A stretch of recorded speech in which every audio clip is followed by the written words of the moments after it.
असुर लोक सम्राट की जय हो, जय हो।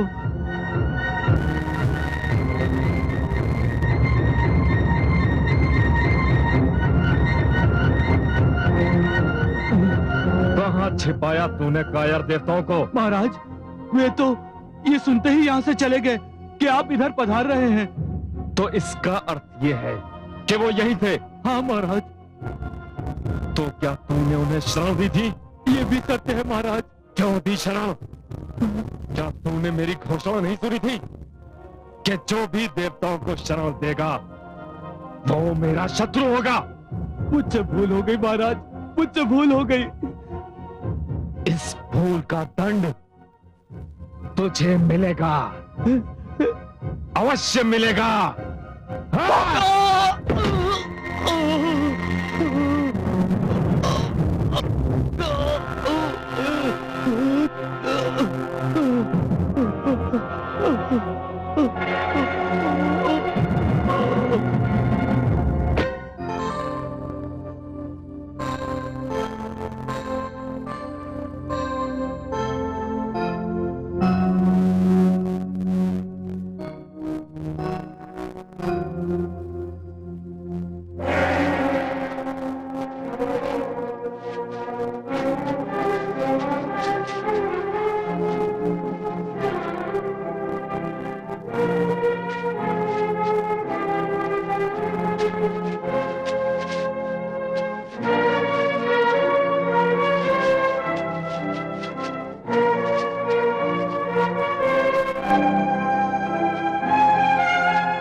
माते, हम शून्य में भटकते भटकते थक गए हैं। त्रिलोक में हमें रहने के लिए कोई स्थान नहीं मिल पा रहा। अब कब तक यूं ही भटकते रहेंगे? पुत्रो, तुमने जो किया उसे करने से पहले यदि अपने पिताश्री या मुझसे परामर्श लिया होता तो तुम्हें ये दिन देखने न पड़ते। हमसे भूल हो गई माते। माते, हमें हमारे किए का दंड मिल गया, परंतु माते, यह दंड क्या हमें आजीवन भोगना पड़ेगा? हमें एक लक्ष्मी पति का आश्रय था, पर उन्होंने भी हमें त्याग दिया। धीरज धरो मेरे पुत्रों, मैं तुम्हें इस प्रकार भटकता नहीं देख सकती। ये कैसे संभव है? माता पिता के रहते संतान अनाथों की भांति भटकती फिरे। परंतु माते, हमारी परीक्षा तो केवल उसी समय समाप्त हो सकती है जब लक्ष्मीपति हमें क्षमा कर दे, और उन्हें केवल आप मना सकती हैं। मैं उन्हें मनाऊंगी। मैं उनसे कहूंगी कि मेरे पुत्रों को क्षमा कर दें। उन्होंने कभी मुझे एक वचन दिया था, मैं उन्हें उस वचन का स्मरण कराऊंगी। निराश मत हो पुत्रों, मैं तुम्हारे कष्ट का निवारण करूंगी, अवश्य करूंगी, अवश्य करूंगी।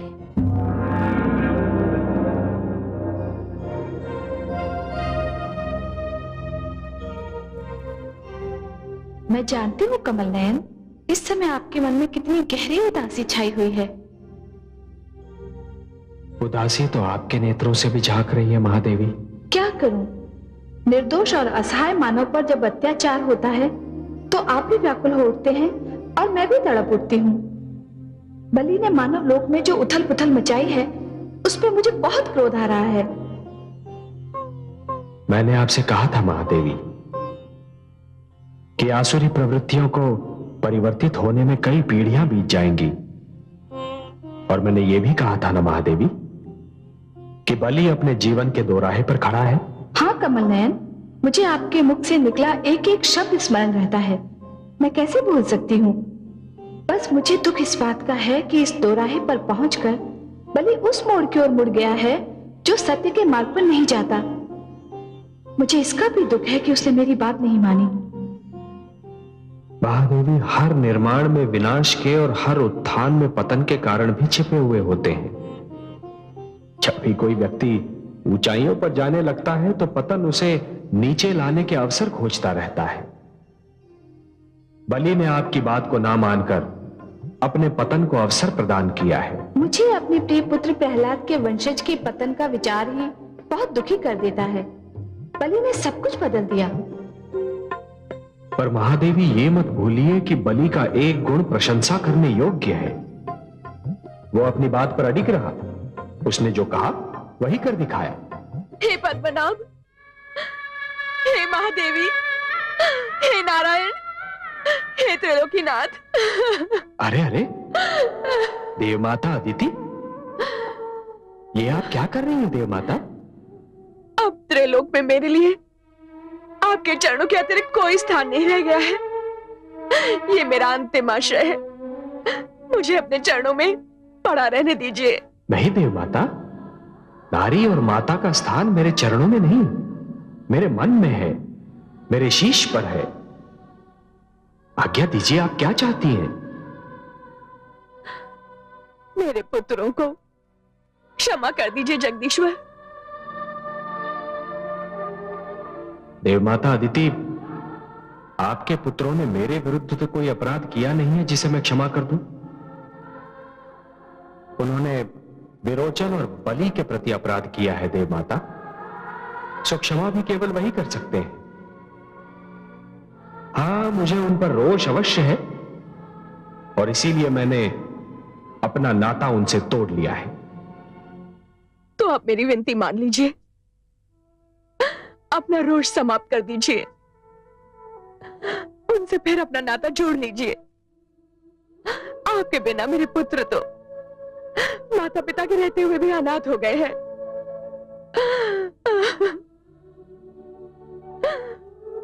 हे महादेवी, आप तो माता है, नारी है। आपसे तो मेरे मन की दशा छिपी नहीं। आप त्रिलोकीनाथ से कहिए कि मेरे पुत्रों को क्षमा कर दें। हे कमल नयन, आप तो स्वयं जानते हैं कि मेरे मन में कितना रोष और दुख है, परंतु मैं एक माता हूं और मुझसे किसी माता के अश्रु देखे नहीं जाते। चाहे जो भी हो, देवतागण हमारा अंश है। हम स्वयं को उनसे दूर तो कर सकते हैं, परंतु अलग नहीं हो सकते। और स्वामी, आपके चरणों में आने वाला यूं भी निराश नहीं लौटता। आप देव माता अदिति को निराश मत कीजिए।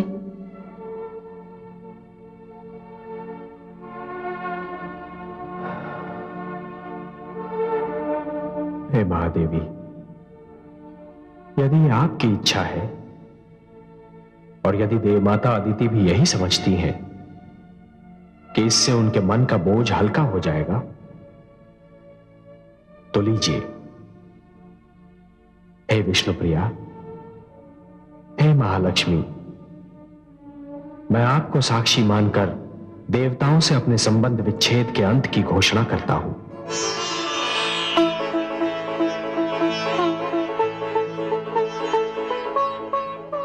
अब तो आप प्रसन्न हैं माता, इसीलिए आप विष्णु लोक आई थी ना?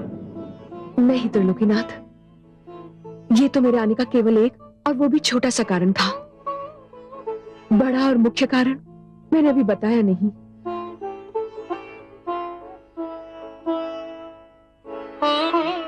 और क्या कारण है देवमाता? मैं आपको कुछ याद दिलाने आई थी सर्वेश्वर।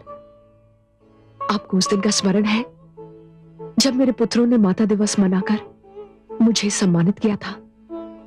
आप और माता भी वहां पधारे थे, याद है माता? हम कुछ नहीं भूले देव माता। उस दिन आप बहुत प्रसन्न थे त्रिलोकीनाथ।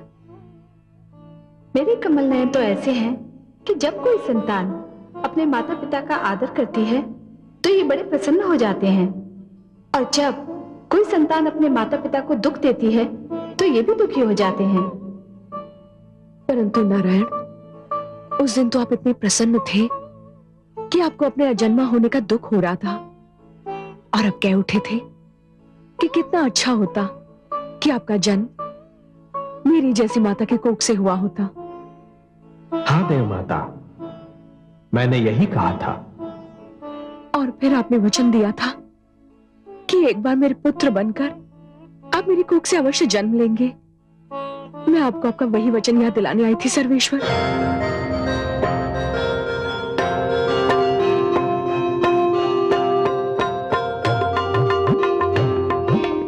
उचित समय पर मैं अपने वचन की पूर्ति अवश्य करूंगा देव माता अदिति।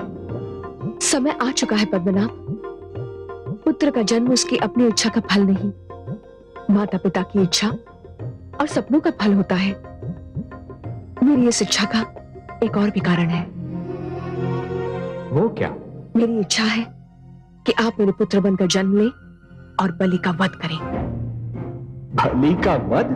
हाँ, क्योंकि उसके वध के बिना मेरे पुत्र का उद्धार संभव नहीं। देव माता, बलि ने देवताओं को केवल निष्कासित किया है, उनका वध नहीं किया। और जब उसने किसी का वध नहीं किया तो उसका वध कैसे किया जा सकता है? आप वचनबद्ध है वासुदेव? नहीं देव माता, वचन मैंने केवल आपकी कोख से जन्म लेने का दिया था, सो मैं निभाऊंगा। मैंने बलि का वध करने का वचन आपको कभी नहीं दिया, सो वो कार्य मैं कदापि नहीं कर सकता। देव माता अदिति, यदि इतने महान दानी का वध स्वयं मैं कर दूं, तो देवताओं में और मुझ में अंतर ही क्या रह जाएगा? बलि दानी है, यशस्वी है, प्रजा में लोकप्रिय है, महान है। नहीं देव माता नहीं, उसके वध की बात तो मैं सोच भी नहीं सकता।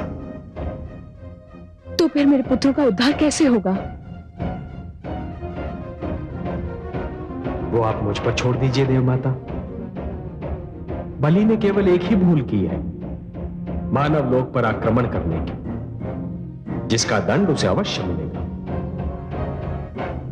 आप जाइए माता, निश्चिंत होकर जाइए। बहुत शीघ्र मैं आपकी कोख से वामन अवतार बनकर जन्म लूंगा। कोटि कोटि धन्यवाद सर्वेश्वर। कोटि कोटि प्रणाम है माता लक्ष्मी। मैं धन्य हो गई।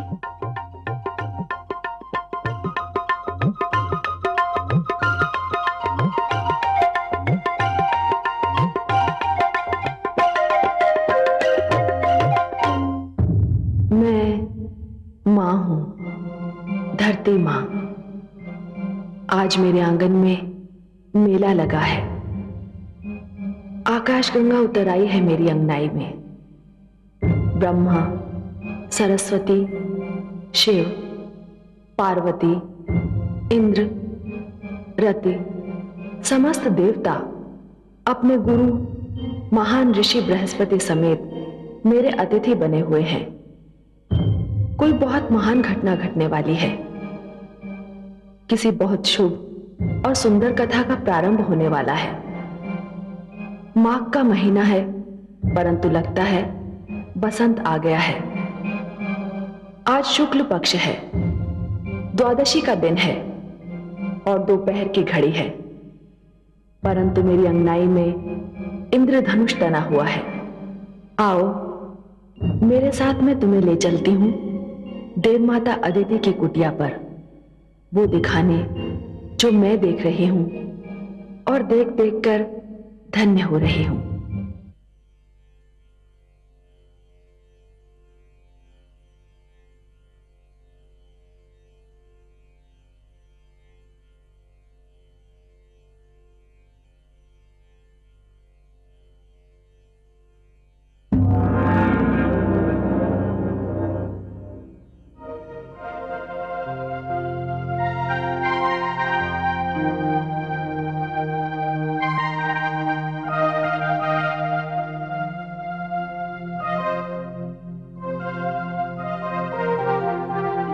हे सृष्टि के रचयिता, हे आदि प्रजापति, हे ब्रह्मा, आपका देवी सरस्वती का स्वागत है।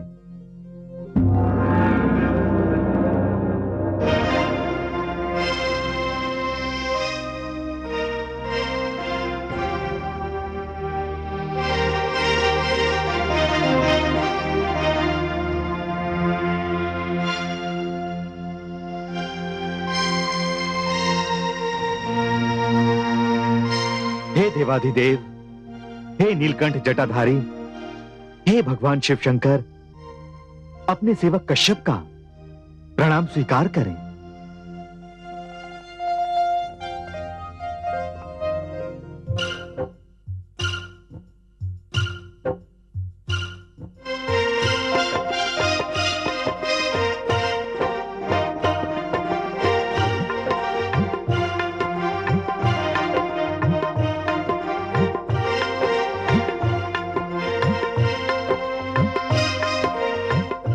हे गुरुदेव बृहस्पति, आपको कोटि कोटि प्रणाम।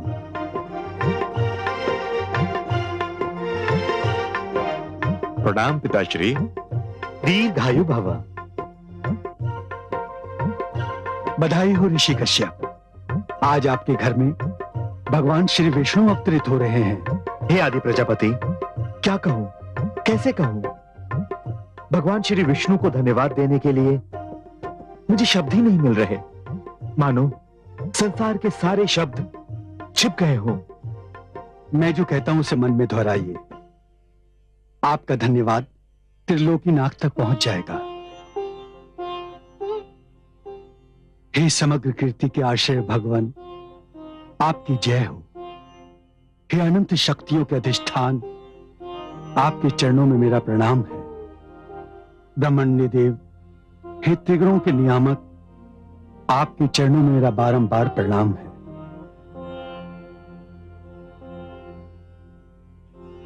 जय रुगाय भगवान मुरुक्रम नमोस्तुते।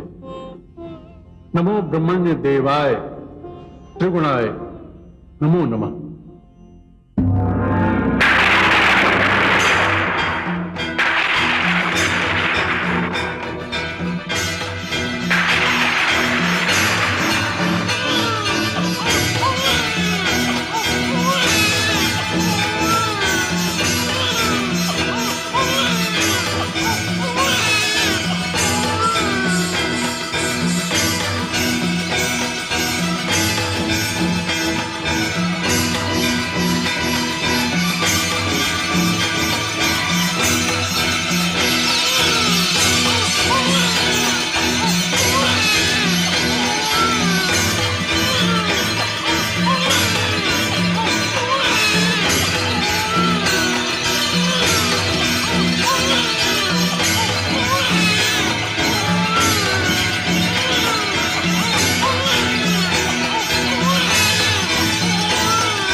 ब्रह्मा, हे शिव, हे सरस्वती, सर्वप्रथम वामन देव का उपनयन संस्कार होना चाहिए। हे देवगुरु, ये उपनयन क्या है? ये कौन सा नयन है और इसकी महत्ता क्या है?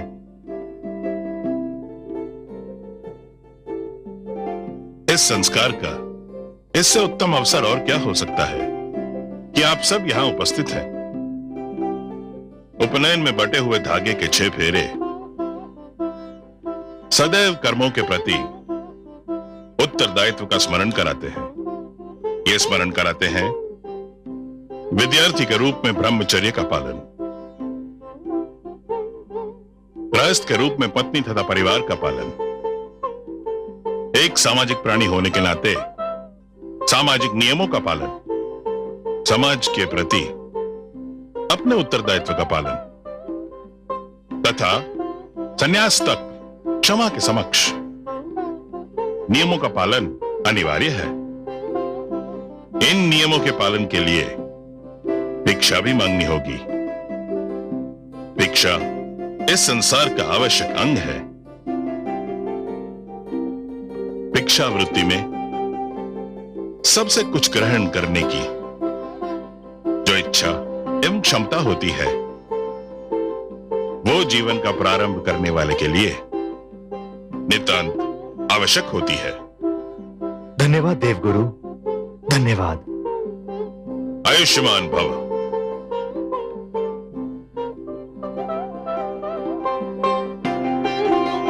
हे जगदीश्वर, बाहर पधारिए।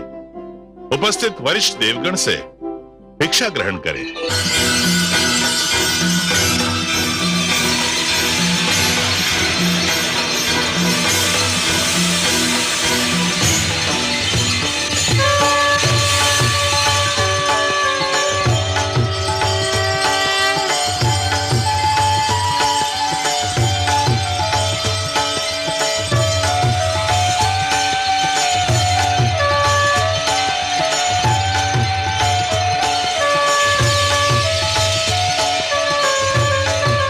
माता, हे जननी, मेरी वंदना स्वीकार कीजिए। मैंने अपना वचन निभाया है माता। मैं आपके पुत्र के रूप में जन्म ले चुका हूं।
हे सर्वेश्वर, मैं यक्षराज कुबेर आपको प्रणाम करता हूं।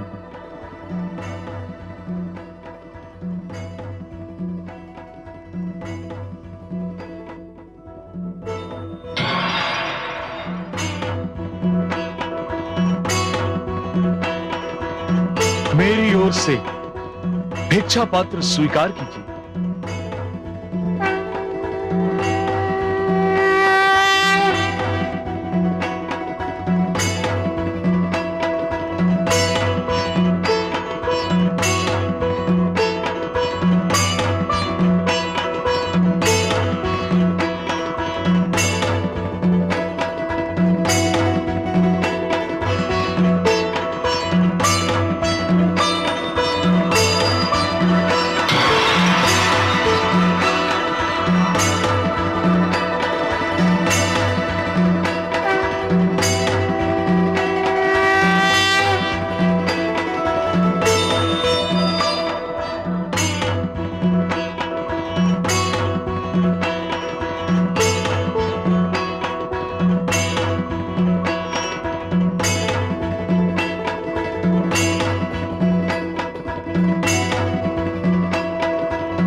स्वः तत्सवितुर्वरेण्यं भर्गो देवस्य धीमहि धियो यो न प्रचोदयात्।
सुमन देव, हम आपसे अपने जघन्य अपराध की क्षमा चाहते हैं। हम स्वीकार करते हैं कि हमसे एक ऐसी भूल हुई है जिसके कारण आप हमसे रुष्ट थे। हम वचन देते हैं कि भविष्य में कभी कोई ऐसी भूल नहीं करेंगे जो आपके रोष का कारण बन जाए। देवराज, भूल का आभास ही भूल का प्रायश्चित होता है। जिस प्रकार निर्मल जल वस्त्र पर जमे हुए मैल को धो देता है, उसी प्रकार भूल का आभास और भूल की स्वीकृति आत्मा को स्वच्छ बना देती है। अपराध की क्षमा यदि सच्चे मन से मांगी जाए देवराज, तो आत्मा का बोझ हल्का हो जाता है। हे सर्वेश्वर, मैं समस्त देवताओं की ओर से सच्चे मन से क्षमा याचना करता हूं। देवराज, आपके अपराध के कारण धरती को युद्ध का कष्ट भोगना पड़ा। निर्दोष मानव की निर्मम हत्या हुई। जीव हत्या सबसे बड़ा पाप है देवराज, जो युद्ध के नाम पर किया जाता है। देवराज, माता अदिति के गर्भ से जन्म लेने के कारण मैं बाप का अनुज हूं। मुझे उस महान सुख का आभास हो रहा है जो केवल किसी माता की कोख से जन्म लेने के कारण ही मिलता है। ये महानतम आनंद है सृष्टि का देवराज, ये सृष्टि का महानतम आनंद है।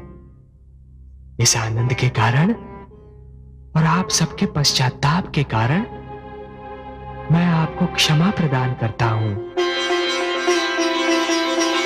हे त्रिलोकीनाथ, हे पद्मनाभ, आपको कोटि कोटि धन्यवाद। आपका धरती पर अवतरण संपूर्ण जगत के लिए कल्याणकारी सिद्ध होगा।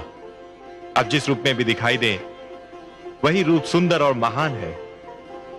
आपका यह वामन रूप भी अत्यंत मनोहर है। धन्यवाद देवराज, परंतु इस बार मैं स्वयं धरती पर भिक्षा मांगने आया हूं। भिक्षा मांगने? हाँ देवराज, भिक्षा मांगने, एक भिक्षुक बनकर।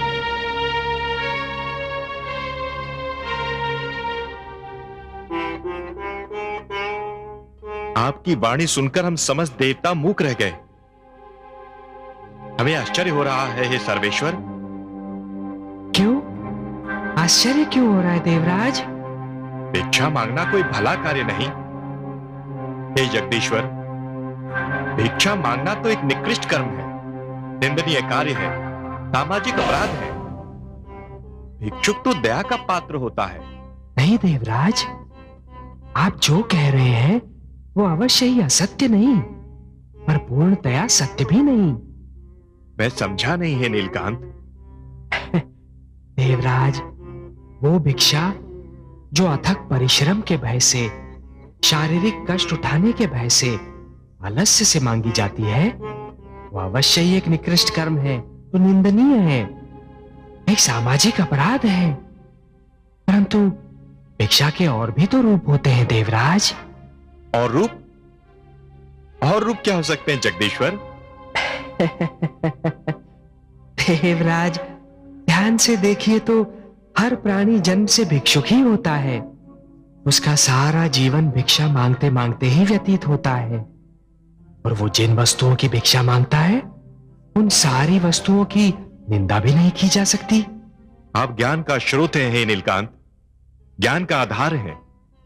जो आप जानते हैं कोई और उसका एक अंश भी नहीं जान सकता। पर क्षमा करें, हम आपके विचार समझने में असमर्थ हैं। आप जो कह रहे हैं, हमें उसकी व्याख्या जानने की इच्छा हो रही है। कोई प्राणी मात्र जन्म लेने से ही भिक्षुक कैसे हो सकता है? धन्य हुई धरती लिया वामन ने अवतार,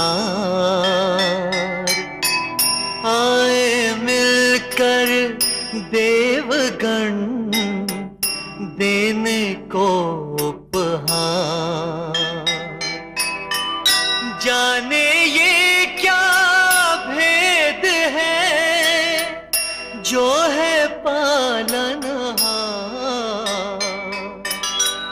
धरती पर उतरा वही बनकर मांगनहार, बनकर मांगनहार।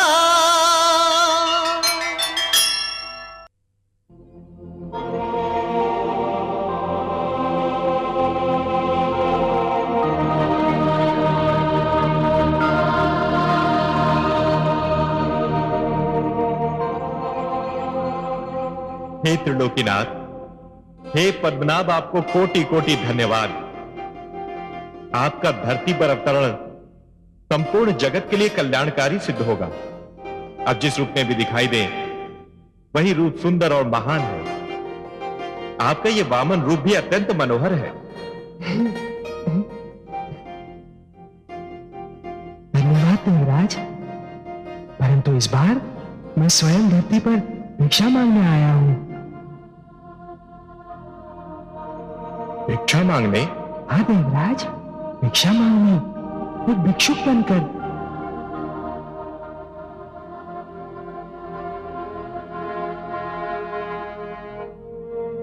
आपकी वाणी सुनकर हम समस्त देवता मूक रह गए। हमें आश्चर्य हो रहा है हे सर्वेश्वर। क्यों आश्चर्य क्यों हो रहा है देवराज? भिक्षा मांगना कोई भला कार्य नहीं। हे जगदीश्वर, भिक्षा मांगना तो एक निकृष्ट कर्म है, निंदनीय कार्य है, सामाजिक अपराध है। भिक्षुक तो दया का पात्र होता है। नहीं देवराज, आप जो कह रहे हैं वो अवश्य ही असत्य नहीं, पर पूर्णतया सत्य भी नहीं। मैं समझा नहीं है नीलकांत। देवराज, वो भिक्षा जो अथक परिश्रम के भय से, शारीरिक कष्ट उठाने के भय से, आलस्य से मांगी जाती है, वो अवश्य ही एक निकृष्ट कर्म है, जो निंदनीय है, एक सामाजिक अपराध है। परंतु भिक्षा के और भी तो रूप होते हैं देवराज। और रूप? और रूप क्या हो सकते हैं जगदीश्वर? देवराज, ध्यान से देखिए तो हर प्राणी जन्म से भिक्षुक ही होता है। उसका सारा जीवन भिक्षा मांगते मांगते ही व्यतीत होता है, और वो जिन वस्तुओं की भिक्षा मांगता है उन सारी वस्तुओं की निंदा भी नहीं की जा सकती। आप ज्ञान का स्रोत है हे नीलकांत, ज्ञान का आधार है। जो आप जानते हैं कोई और उसका एक अंश भी नहीं जान सकता। पर क्षमा करें, हम आपके विचार समझने में असमर्थ हैं। आप जो कह रहे हैं हमें उसकी व्याख्या जानने की इच्छा हो रही है। कोई प्राणी मात्र जन्म लेने से ही भिक्षुक कैसे हो सकता है? देवराज, कोई कैसे जन्म से ही भिक्षुक हो सकता है? देवराज, प्राणी तो जन्म लेते ही सर्वप्रथम अपनी माता से दूध की भिक्षा मांगता है ना? फिर जैसे ही आयु बढ़ती है अपने पिता से सुरक्षा की भिक्षा मांगता है।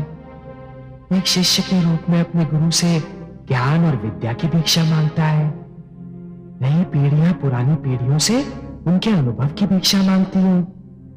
पौधे जड़ की सुरक्षा के लिए जल से, तने की सुरक्षा के लिए वायु से, और फल फूलों की वृद्धि के लिए प्रकाश से भिक्षा मांगते हैं। क्या ये सत्य नहीं है देवराज? धन्य है वासुदेव, धन्य है आप। कितनी ज्ञानवर्धक और मनमोहक बातें हैं आपकी। आपने तो भिक्षा के अर्थ ही बदल दिए। देवराज, पुष्प के निकट जाए बिना इसका निर्णय नहीं किया जा सकता कि उसमें सुगंध है या दुर्गंध। तालाब के निकट जाए बिना इसका निर्णय नहीं हो सकता कि उसका जल पीने योग्य है या नहीं।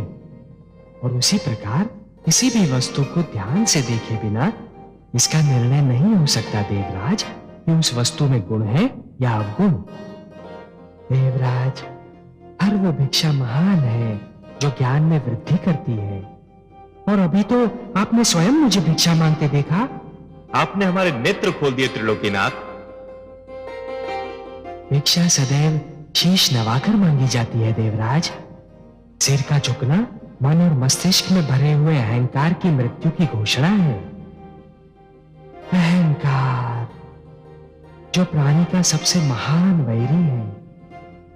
देवराज, और यदि इस वामन रूप में मैं भिक्षा मांगूंगा तो एक आदर्श प्रस्थापित होगा। मानव यह समझ पाएगा कि भिक्षा का सही अर्थ क्या है। क्योंकि यदि मैं भिक्षा मांगूंगा तो केवल मानव कल्याण के लिए, जगत कल्याण के लिए, जो कि मेरा लक्ष्य है।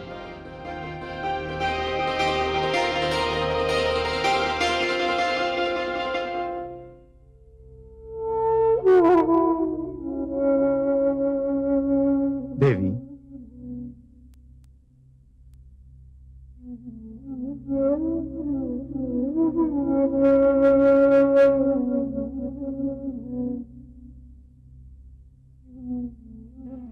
देवी,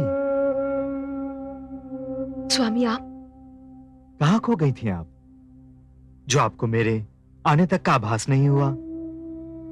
इतनी महान घटना हुई है। आप संभवतः सृष्टि की सौभाग्यवती नारी हैं कि भगवान श्री विष्णु ने मानव रूप में जन्म लेने के लिए आपको माता के रूप में चुना है। परंतु आपके मुख पर यह चिंता की छाया अच्छी नहीं लगती। क्या बात है? आप प्रसन्न नहीं हैं? ऐसा मत कहिए स्वामी, मैं बहुत प्रसन्न हूं। इतनी प्रसन्न हूं कि मेरे पांव धरती पर नहीं पड़ रहे। जिसे भगवान श्री विष्णु की मां बनने का सम्मान मिला हो, वो प्रसन्न क्यों ना होगी? किंतु क्या देवी? उनका ये वामन अवतार मेरे लिए चिंता और भय का कारण बना हुआ है। इतना छोटा आकार लेकर वो इतनी शक्तिशाली बलि का सामना कैसे करेंगे? कहीं उन्हें कोई हानि न पहुंचे। मुझे तो हर पल यही चिंता दुखी कर रही है, यही भय खाए जा रहा है। देवी, वे ईश्वर हैं। वे जो करते हैं उसके पीछे क्या कारण है, ये तो वही जानते हैं। यदि वे चाहते तो वो एक विशालकाय रूप भी धारण कर सकते थे, परंतु उन्होंने अपनी स्वेच्छा से वामन रूप का चयन किया। इसके पीछे भी कोई कारण अवश्य होगा, कोई भेद अवश्य होगा। आप चिंता ना करें, सब कुछ भगवान विष्णु पर ही छोड़ दें।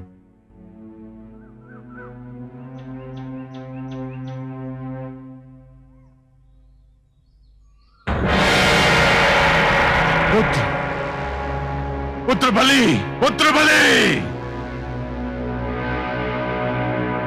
अरे, ये गुरुदेव को अचानक क्या हो गया? मैंने अपने जीवन में उन्हें कभी इतना व्यग्र और भयभीत नहीं देखा। लगता है गुरुदेव ने ध्यान में कुछ ऐसा देख लिया है जिसने उन्हें व्यग्र और भयभीत कर दिया है।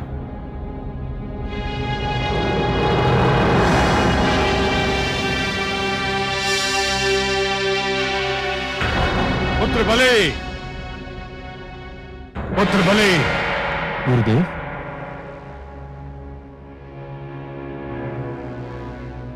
प्रणाम गुरुदेव। क्या बात है, आप इतने चिंतित और व्याकुल क्यों उठे? मुझसे कोई प्रश्न मत पूछना वत्स। मेरे पास प्रश्नोत्तर का तनिक भी समय नहीं है। जो कुछ मैं कह रहा हूं उसे ध्यान से सुनो और उसका पालन करो। जो आज्ञा गुरुदेव। पुत्र, देवता तुम्हारे विरुद्ध षड्यंत्र रच रहे हैं। षड्यंत्र? परंतु कैसा षड्यंत्र? मैंने कहा ना, मेरे पास प्रश्नोत्तर का समय नहीं है। केवल इतना जान लो कि मैं उनके षड्यंत्र को सफल नहीं होने दूंगा, परंतु इसके लिए तुम्हें इसी समय मेरे साथ चलना होगा। जो आज्ञा गुरुदेव। परंतु मुझे कहां चलना होगा, क्या करना होगा? तुम्हें सबसे पहले मेरे साथ चलकर अश्वमेध यज्ञ की घोषणा करनी होगी। मुझे विश्वास है लोक में किसी के पास इतना साहस नहीं है कि वो तुम्हारे अश्व को रोक सके।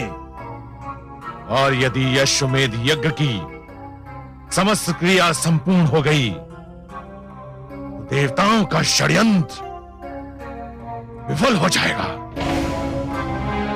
गुरुदेव, मैं आपसे अनुरोध नहीं करता, परंतु यदि आपकी इच्छा हो तो मुझे देवताओं के षड्यंत्र का कुछ ज्ञान तो दें। सुनो वत्स, तुम्हें स्मरण होगा कि देव माता अदिति तुम्हारी दान दक्षिणा की ख्याति सुनकर तुम्हारे पास आई थी। हाँ गुरुदेव, मुझे भली भांति स्मरण है। और वो अपने पुत्रों के लिए क्षमादान मांगने आई थी। मुझे इस बात का भी अनुमान है। पर तुमने पहले ही अपना निर्णय सुना दिया था कि तुम देवताओं को क्षमादान देने के अतिरिक्त किसी को भी और कुछ भी दे सकते हो। तो देव माता को निराश होकर तुम्हारे दौर से लौटना पड़ा। तो फिर गुरुदेव? फिर वो विष्णु के पास गई और उन्हें उनका एक पुराना वचन स्मरण कराया, और उसी के फलस्वरूप विष्णु ने धरती पर अवतार ले लिया। यह तो बड़ी प्रसन्नता की बात है गुरुदेव। उतनी प्रसन्नता की बात भी नहीं है जितनी तुम समझ रहे हो। ये एक ऐसी बात है, इसका अनुमान केवल मुझे है। अब कोई भी प्रश्न मत पूछना। सेना को सारे विश्व में भ्रमण का आदेश दो, यज्ञ का अश्व छोड़ो, लोक को जीत लो। कोई तुम्हारे समक्ष ठहर नहीं सकता। मैं सफलता के इतने उच्च शिखर पर पहुंचकर फिसलना और गिरना नहीं चाहता वत्स। अब एक क्षण भी नष्ट करना महापाप होगा। ये मेरी आज्ञा है, ये मेरा आदेश है। गुरुदेव, आपकी आज्ञा का भी और इसी समय पालन किया जाएगा। यज्ञ का अश्व अभी छोड़ा जाएगा।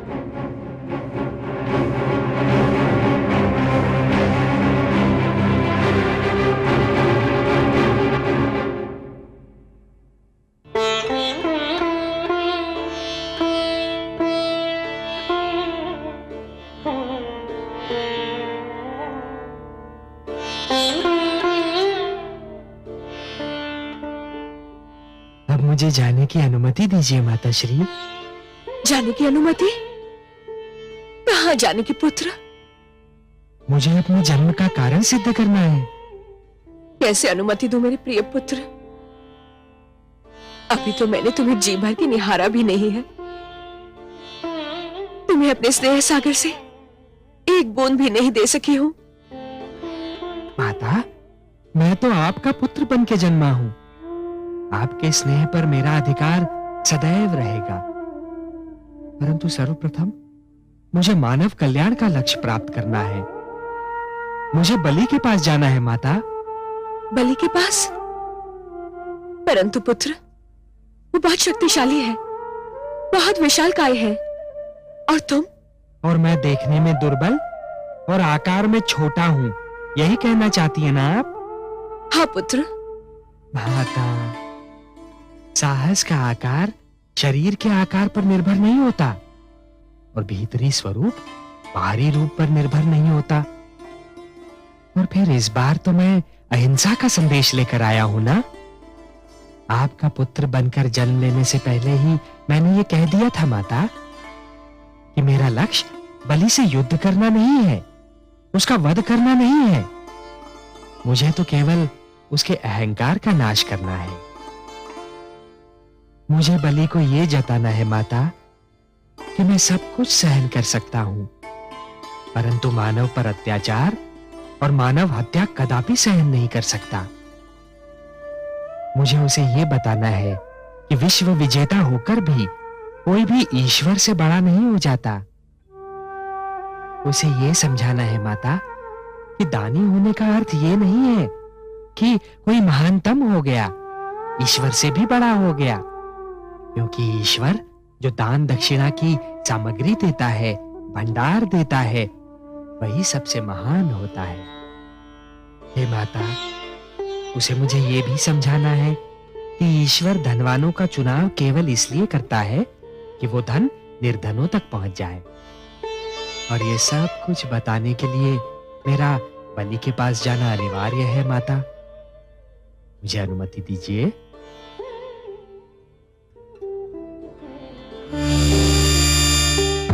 मैं मां हूं, धरती मां। बलि की सेना अश्व लेकर सारे विश्व में गई। दैत्य गुरु शुक्राचार्य ने सच कहा था, कोई भी उसके सामने ठहर नहीं सका। किसी को उसका अश्व रोकने का साहस नहीं हुआ। उसकी सेना उसका अश्व लेकर विजय पताका फहराती हुई लौट आई। और आरंभ हुआ यज्ञ का समापन।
यज्ञ के समापन के लिए अंतिम संहिता डालो वत्स।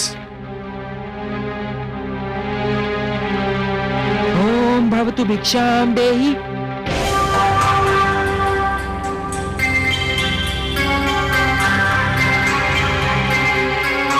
कहां जा रहे हो वत्स? यज्ञ समापन के अंतिम क्षण है ये। पूर्ण आहुति डालो।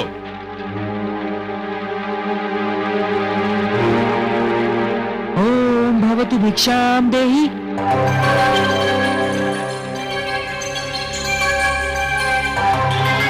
बैठ जाओ वत्स, तुम यज्ञ छोड़कर कहीं नहीं जाओगे। भिक्षाम देहि राजन।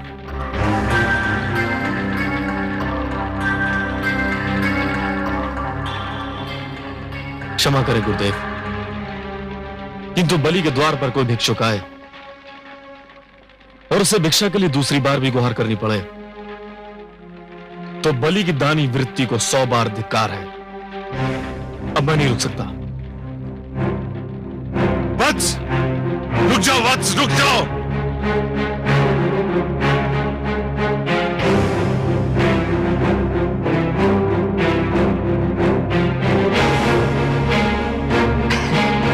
प्रणाम राजन।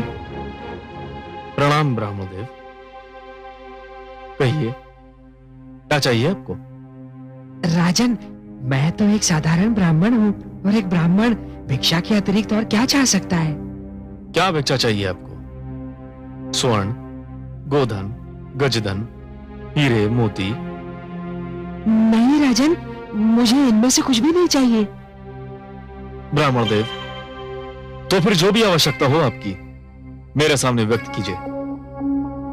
यदि मेरे वश में हुआ तो मैं उसे पूरा करने में तनिक भी संकोच नहीं करूंगा।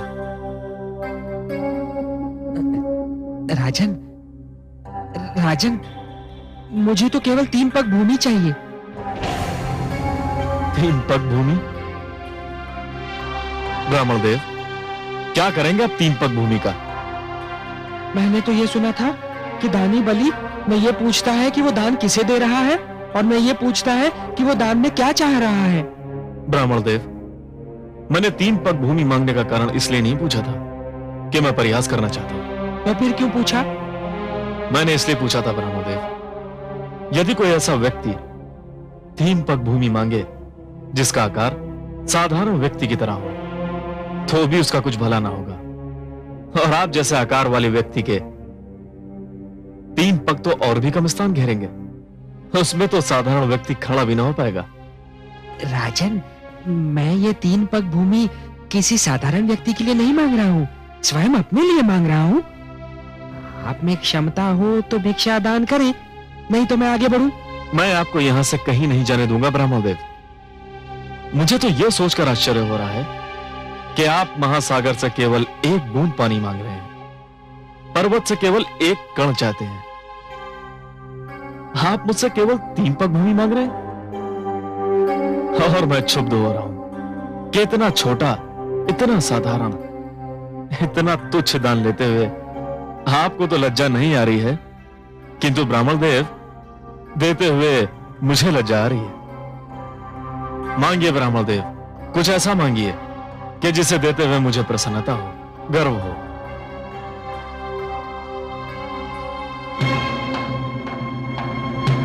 राजन, मुझे तो केवल 3 पग भूमि चाहिए।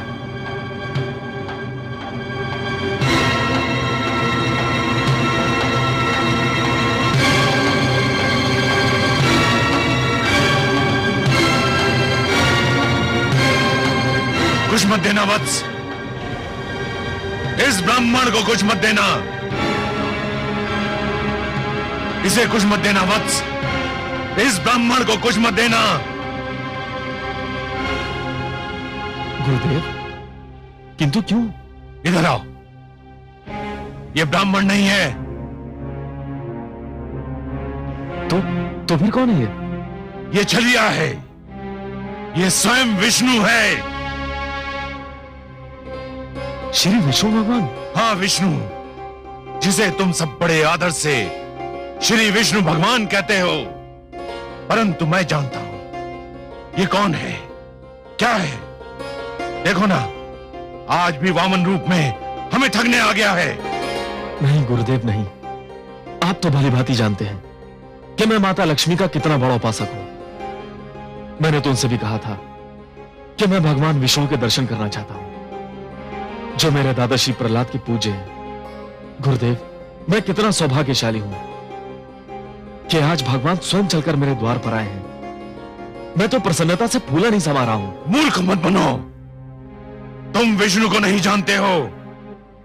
ये तुम्हें दर्शन देने नहीं, दंड देने आया है।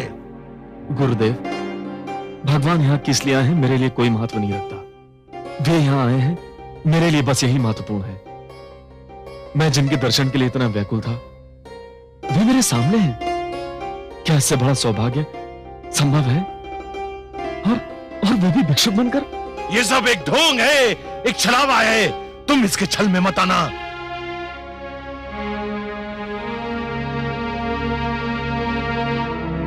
महाराज के विचार में यदि कोई परिवर्तन हुआ हो तो ये ब्राह्मण भिक्षा लिए बिना भी जा सकता है राजन।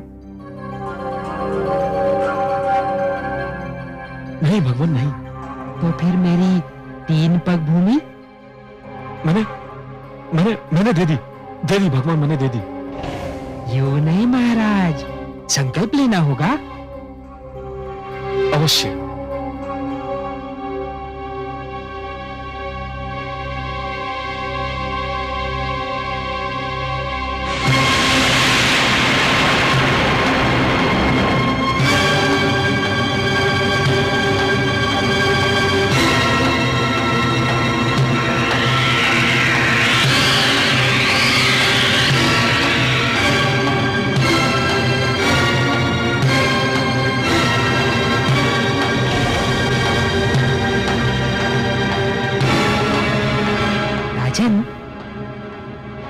लगता है कि कमंडल में कोई कीट फंस गया है।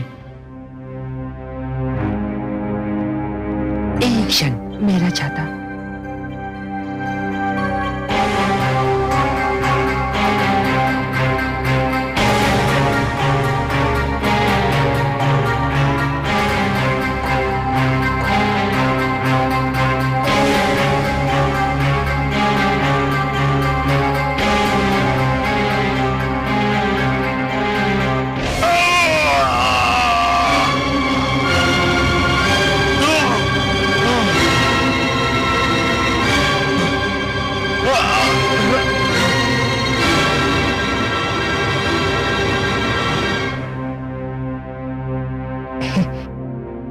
राजन, कीट निकल गया।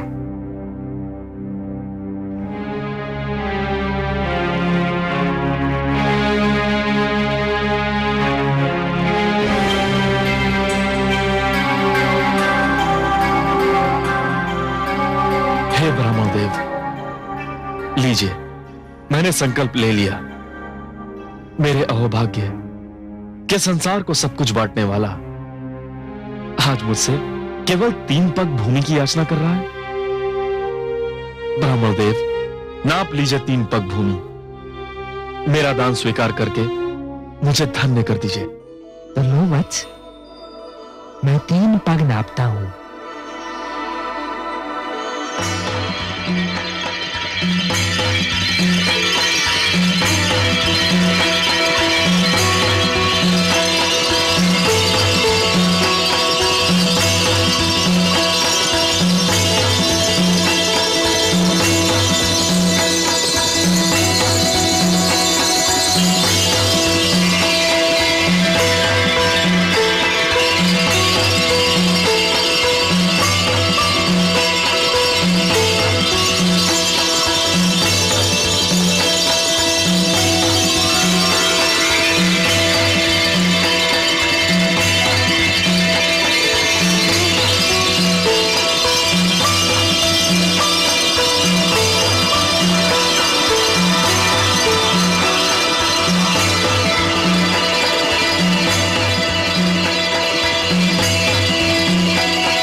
गंगा का अवतरण है। नहीं नहीं, अभी इसका समय नहीं हुआ है।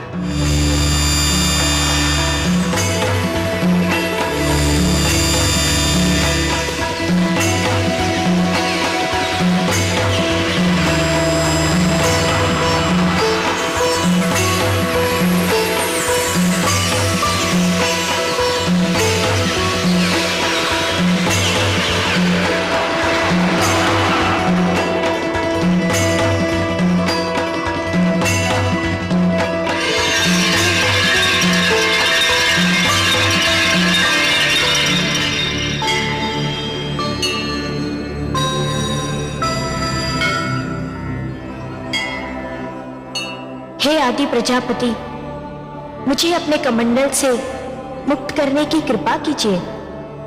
मुझे धरती पर जाना है। धरती मुझे पुकार रही है। धरती को मेरी आवश्यकता है। मैं जानता हूं देवी गंगा, पृथ्वी पर आपका अवतरण नितांत आवश्यक है, किंतु अभी आपके पृथ्वी पर अवतरण का समय नहीं आया है। अभी आपको यही मेरे कमंडल में रह के प्रतीक्षा करनी होगी। जो आज्ञा।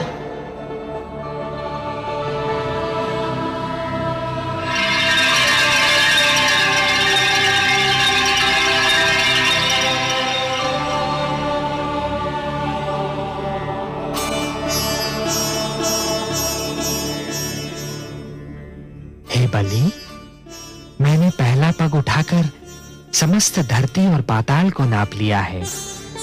अब मैं दूसरा पग उठाने जा रहा हूं।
दूसरा पग उठाकर मैंने समस्त नक्षत्र मंडल और आकाश को नाप लिया है बलि।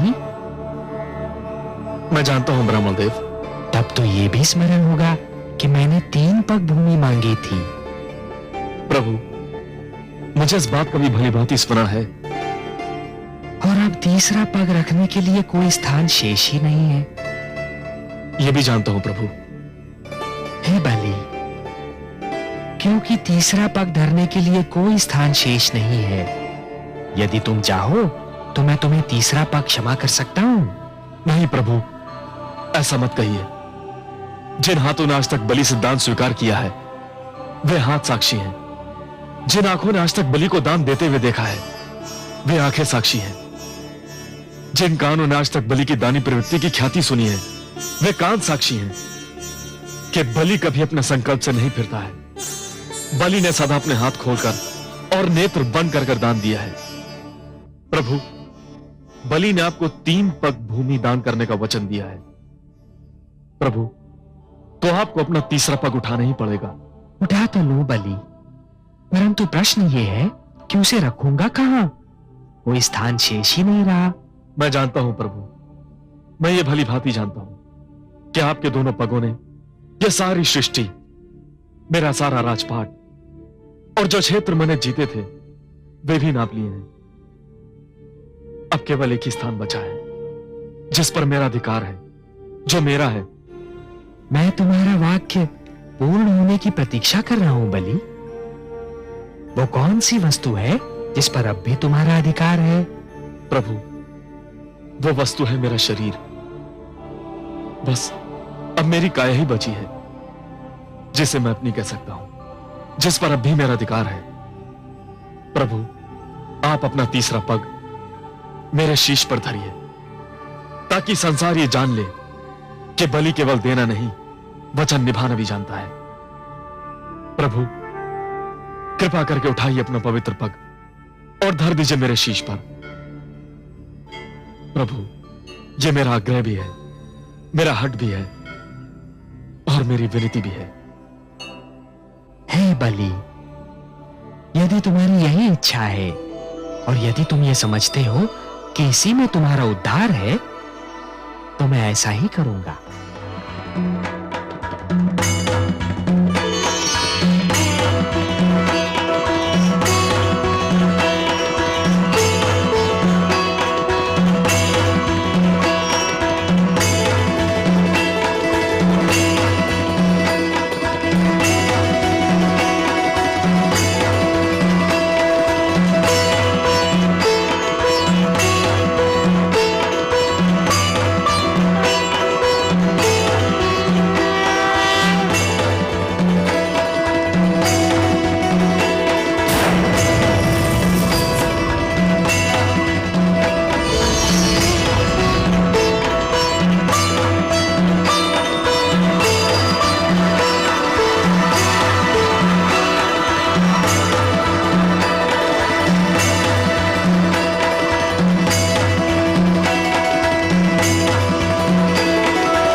मैं धन्य हो गया प्रभु,